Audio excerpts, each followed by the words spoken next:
ये कहानी एक ऐसे नौकर की है जिसका रिश्ता राजा की पत्नी के साथ जुड़ जाता है। जब राजा को इस बारे में पता चलता है तो वह अपनी जान बचाने के लिए पहचान छुपाकर एक चर्च में काम करने लगता है। लेकिन उसे नहीं पता था कि इस चर्च की नन, जो देखने में धार्मिक लगती हैं, असल में उनकी जिंदगी काफी मुश्किल और अजीब इच्छाओं से भरी हुई है। यहाँ आने के बाद नौकर के साथ ऐसी घटनाएं होती हैं जो न सिर्फ उसकी जिंदगी बल्कि सभी ननों की जिंदगी को पूरी तरह बदल देती हैं। कहानी शुरू करने से पहले आपको बता दूं कि यह वीडियो सिर्फ मनोरंजन और फिल्म के कॉन्सेप्ट को समझाने के लिए बनाया गया है। हमारा उद्देश्य किसी भी धार्मिक भावना या विश्वास का अपमान करना नहीं है। अगर किसी भी वीडियो क्लिप या बातों से आप असहज महसूस करते हैं तो आपसे अनुरोध है कि इसे केवल मनोरंजन के उद्देश्य से देखें। कहानी की शुरुआत में हम फर्नांडा नाम की एक सिस्टर को देखते हैं जो अपने गधे को पकड़कर जंगल के रास्ते चर्च की ओर जा रही होती है। चर्च में पहुंचने के बाद जेनेवरा नाम की दूसरी सिस्टर आकर फर्नांडा से पूछती है, कल रात तुम कहाँ थी?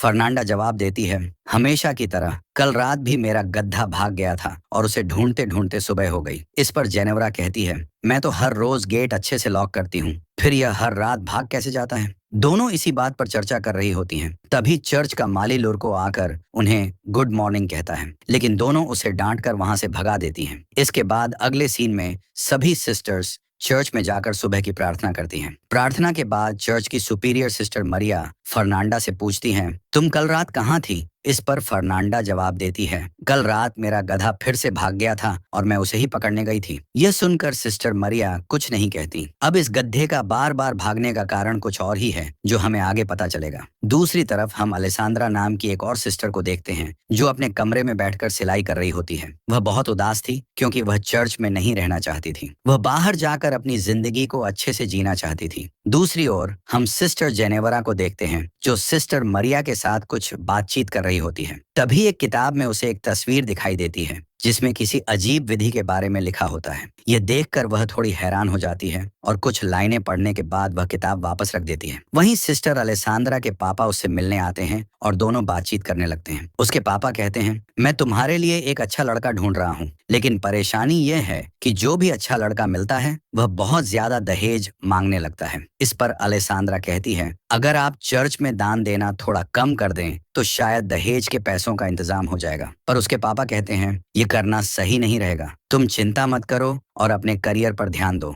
शादी हो या न हो, पर तुम अपनी जिंदगी अच्छे से जी सको, ये ज्यादा जरूरी है। ये सुनकर अलेसांद्रा बहुत दुखी हो जाती है क्योंकि वह शादी करके ही एक अच्छी और खुशहाल जिंदगी जीना चाहती थी। अगले दिन हम तीनों सिस्टर्स को एक साथ देखते हैं जो अपने बुने हुए कपड़ों को लेकर जा रही होती हैं। अलेसांद्रा अपने पापा से हुई बातचीत दोनों सिस्टर्स को बताती है। ये सुनकर वे भी उदास हो जाती हैं। तभी वे वहां लुरको को देखती हैं जो कुछ काम करते हुए उन्हें अजीब नजरों से देख रहा होता है। ये देखकर वे तीनों उस पर गुस्सा हो जाती हैं। अपने दिल का गुस्सा निकालने के लिए वे अंदर जाकर लुरको का सामान फेंकने लगती हैं। इतना करने के बाद भी उनका गुस्सा शांत नहीं होता तो वे उसकी पिटाई भी कर देती हैं। दूसरी तरफ हम इस चर्च के फादर टोमासो को देखते हैं जो सिस्टर्स के बुने हुए कपड़े बाजार लेकर जाने के लिए निकलते हैं। रास्ते में लुरको उनसे मिलता है और कहता है, मुझे माफ कर दीजिए फादर, अब मैं इस चर्च में काम नहीं करना चाहता। इस पर फादर उसे समझाते हैं, अब आगे से ऐसा कुछ नहीं होगा, लेकिन लुरको उनकी बात नहीं मानता और वहां से चला जाता है। इसके बाद हम चर्च से कुछ मील दूर एक घर में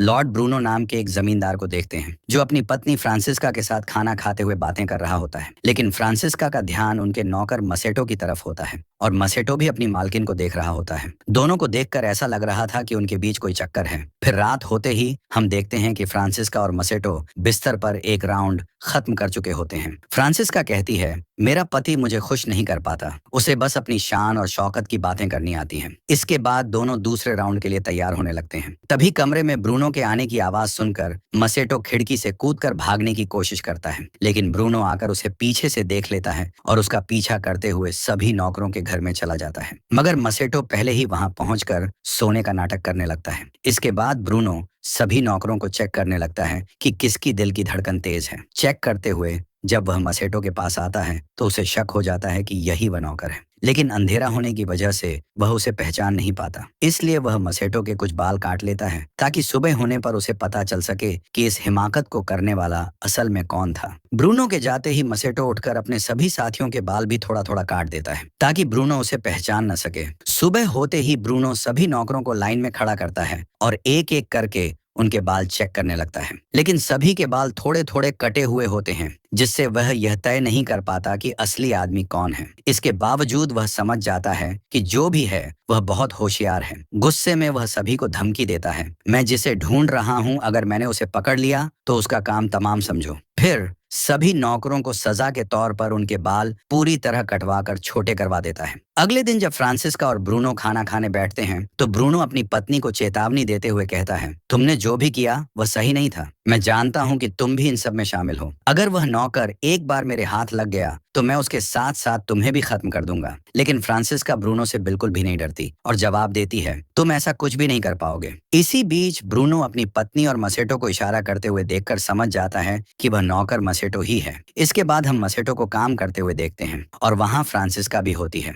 वह मसेटो के पास आती है और उसके साथ जबरदस्ती करने की कोशिश करती है, लेकिन इस बार दूर से ब्रूनो उन्हें देख लेता है। गुस्से में आकर ब्रूनो अपने आदमियों से कहता है, मसेटो को पकड़कर मेरे पास लाओ। मसेटो यह देख लेता है कि ब्रूनो ने सब कुछ देख लिया है। अपनी जान बचाने के लिए वह वहां से भागने लगता है। ब्रूनो के आदमी भी उसके पीछे लग जाते हैं, लेकिन वे उसे पकड़ नहीं पाते। जंगल से होते हुए भागते भागते मसेटो काफी दूर निकल जाता है। वहां वह फादर टोमासो को देखता है। फादर बाजार जाने के रास्ते में थोड़ा वाइन पी लेते हैं और नशे की वजह से उनकी गाड़ी पलट जाती है। सारे कपड़े नदी में बह जाते हैं। मसेटो यह देखकर फादर की मदद करता है और सारे कपड़े वापस इकट्ठा कर देता है। इससे फादर बहुत खुश हो जाते हैं। जब उन्हें पता चलता है कि मसेटो का कोई घर नहीं है तो वह उसे अपने साथ चर्च में ले आते हैं। फादर मसेटो को कुछ खाने को देते हैं और कहते हैं, तुम्हें चर्च में गूंगे बहरे बनकर रहना होगा, नहीं तो चर्च की सिस्टर्स तुम्हें बहुत परेशान करेंगी। अगले दिन सुबह फादर मसेटो को सिस्टर मरिया से मिलवाते हैं और कहते हैं, मैं एक आदमी लेकर आया हूँ जो हर काम में माहिर है। यह गूंगा बहरा है, इसलिए इसे यहाँ लेकर आया हूँ ताकि यह लुर्को की जगह काम कर सके। ये सुनकर सिस्टर मरिया भी मसेटो को काम पर रख लेती हैं। उसी दिन से मसेटो काम पर लग जाता है, लेकिन सिस्टर एलेसांद्रा और फर्नांडा को यह नहीं पता होता कि मसेटो को काम पर रखा गया है। फर्नांडा उसे घुसपैठिया समझकर भागते हुए उसके पास आती है और कुल्हाड़ी दिखाकर डराने लगती है। वह उससे पूछती है, तुम कौन हो? तभी सिस्टर एलेसांद्रा सिस्टर मरिया को लेकर आती है। मरिया बताती है, यह हमारा नया माली है जिसका नाम मसेटो है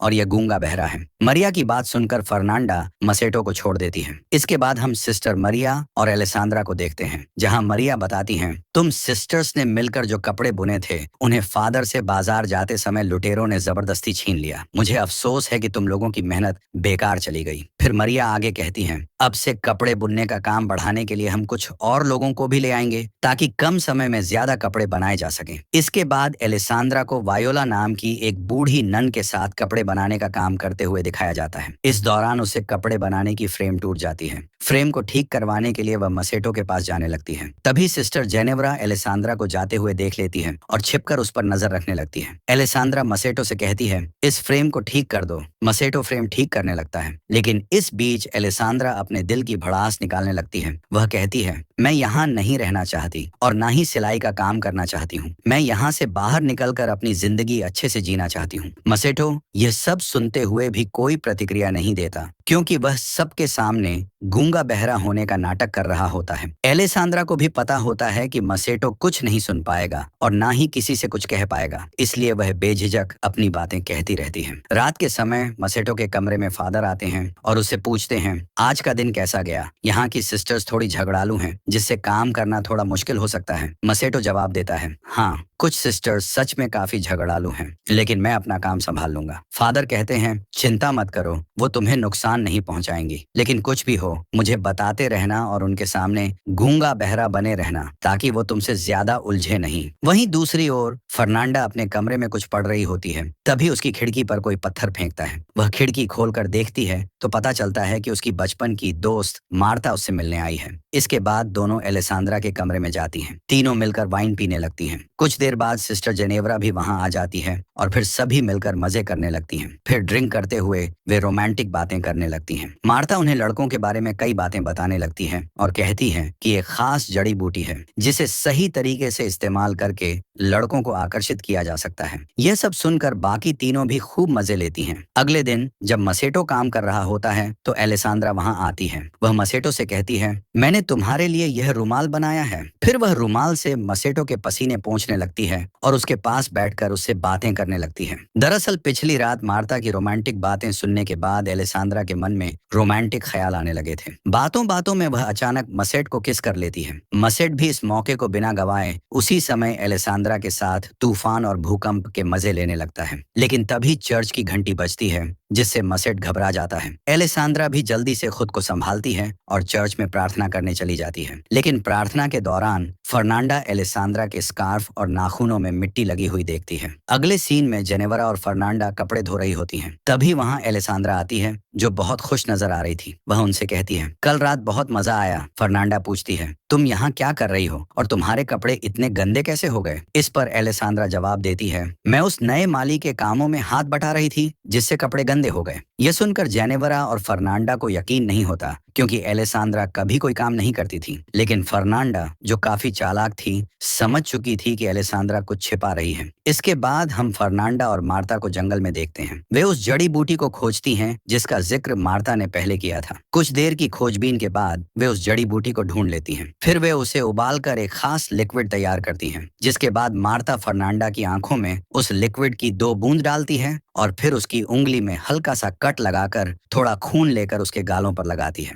लेकिन यह सब जेनेवरा छिपकर देख रही होती है। इसके बाद फर्नांडा और मार्ता मसेटो के कमरे में जाती हैं। फर्नांडा उसे चाकू दिखाकर डराती है। फिर दोनों मिलकर मसेटो को अपनी तरफ आकर्षित करने की कोशिश करने लगती हैं। मसेटो को यह सब काफी अजीब लगता है कि वे उसके साथ ऐसा क्यों कर रही हैं। लेकिन धीरे धीरे वह भी अपना कंट्रोल खो देता है। इसके बाद तीनों मिलकर इस तूफान और भूकंप का भरपूर मजा लेते हैं। फिर जब सब खत्म हो जाता है तो मार्ता और फर्नांडा वहां से बाहर आ जाती हैं। तभी बाहर उन्हें जेनेवरा मिलती है, जो उनसे पूछती है, तुम दोनों यहाँ क्या कर रही हो? इस पर वे उसकी बातों का खास जवाब नहीं देती और बहाना बनाकर वहां से चली जाती हैं। लेकिन जेनेवरा को समझ आ जाता है कि वे उससे कुछ छिपा रही हैं। अगली सुबह हेड फादर बिशप चर्च का दौरा करने आते हैं तो फादर टोमासो और सिस्टर मरिया उनका स्वागत करते हैं। दूसरी तरफ मसेटो एलेसांद्रा के कमरे में जाता है और दोनों एक बार फिर से तूफान और भूकंप के मजे लेने लगते हैं। लेकिन इसी बीच सिस्टर वायोला अचानक कमरे में आ जाती है। पहले तो मसेटो और एलेसांद्रा उसे नोटिस नहीं कर पाते, लेकिन अचानक मसेटो उसे देखकर बोल पड़ता है। यह सुनकर एलेसांद्रा चौंक जाती है।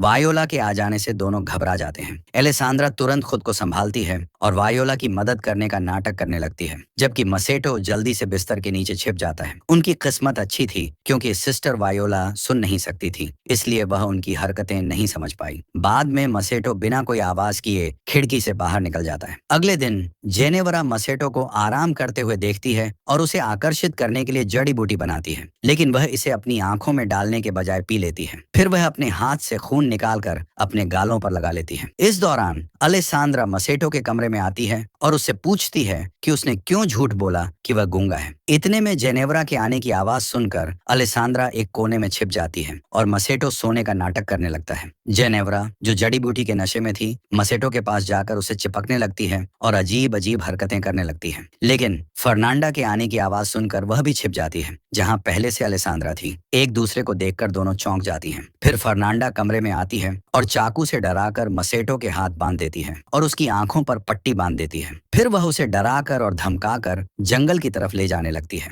जबकि अलेसांद्रा और जेनेवरा छिपकर उनका पीछा करती हैं। फिर जब वे जंगल के बीच पहुंचते हैं, तब तक रात हो चुकी थी। वे देखते हैं कि जंगल के बीचों बीच आग जल रही है और वहां कई सारी लड़कियां बिना कपड़ों के नाच रही हैं। पास में मसेटो को भी बांध कर रखा हुआ था। एलेसांद्रा कहती है, ये लोग क्या कर रहे हैं? जेनेवरा कहती है, मैंने इस तरह की विधि के बारे में एक बार पढ़ा था, जिसमें इंसानों की बलि देकर कुछ लड़कियां चुड़ैल की शक्ति हासिल करती हैं। यहाँ पर हमें पता चलता है कि फर्नांडा रोज गधे के बहाने ये सब करने आती थी और अब मार्टा भी इसमें शामिल हो चुकी है। मार्टा और फर्नांडा मसेटो को बलि देने ही वाली होती हैं। तभी मसेटो डर के मारे बोल पड़ता है, मुझे छोड़ दो। ये सुनकर उन्हें भी समझ में आ जाता है कि मसेटो गूंगा बहरा नहीं है। वहीं नशे की हालत में जेनेवरा भी कपड़े उतारकर उन लड़कियों के साथ नाचना शुरू कर देती है। ये देखकर सभी लड़कियां भागने लगती हैं और मार्टा जाकर जेनेवरा से झगड़ने लगती है कि वह यहाँ क्यों आई है। इसी बीच फर्नांडा मसेटो को बलि देने वाली होती है। तभी एलेसांद्रा वहां पहुंचकर फर्नांडा से चाकू छीन लेती है और मसेटो को बचा लेती है। वहीं जेनेवरा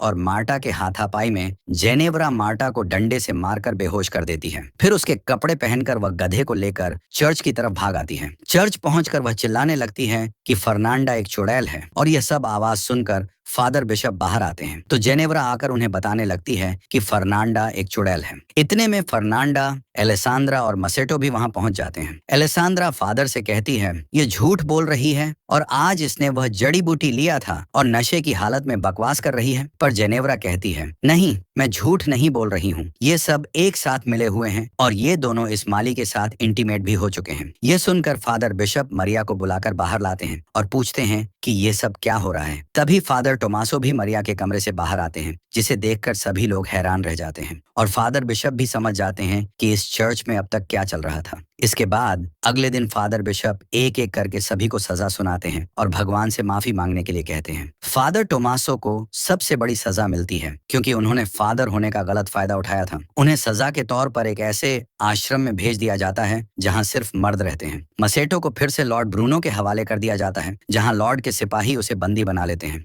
इसके बाद हम तीनों सिस्टर्स को देखते हैं जो एक दूसरे से माफी मांगती हैं। सिस्टर जेनेवरा भी फर्नांडा से कहती है मुझे माफ कर देना। फिर तीनों मसेटो के बारे में सोचने लगती हैं कि शायद लॉर्ड ब्रूनो उसे मार डालेगा, इसलिए वह उसे बचाने का एक प्लान बनाती है। उधर लॉर्ड ब्रूनो ने मसेटो को जेल में बंद कर दिया था और फिर वहां आकर कहता है मैंने अपनी वाइफ को कुत्तों और जंगली जानवरों के साथ बांध दिया है ताकि उसे दर्दनाक मौत मिले, और अब तुम्हारी बारी है, पर मैं तुम्हें नहीं मारूंगा, जिंदा रखकर उससे भी ज्यादा टॉर्चर करूंगा। यह कहकर वह वहां से चला जाता है। इसके बाद मसेटो उन सिपाहियों से रिक्वेस्ट करने लगता है कि वो उसे आजाद कर दें, लेकिन वो मना कर देते हैं और उल्टा उसका मजाक उड़ाने लगते हैं। फिर कुछ देर बाद एक कछुए पर जलती हुई मोमबत्ती देखकर सिपाही उसके पीछे पीछे चले जाते हैं। असल में उस कछुए को सिस्टर्स ने छोड़ा था और उनके जाते ही तीनों सिस्टर्स आकर मसेटो को बाहर निकाल लेती हैं और उसकी जगह एक पुतला रखकर मसेटो को सिस्टर्स के कपड़े पहना देती हैं। फिर उसे लेकर जंगल की तरफ भागने लगती है। वहीं मरिया को देखते हैं जो गड्ढे को साथ लेकर टोमासो से मिलने आती है। दोनों बहुत खुश होते हैं क्योंकि उनके बीच प्यार हो गया था और वे एक दूसरे से दूर नहीं रह पा रहे थे। इतने में कुछ आवाजें सुनकर वे छुप जाते हैं और तभी फर्नांडा अपने गधे को वहां देखती है और हैरान होकर पूछती है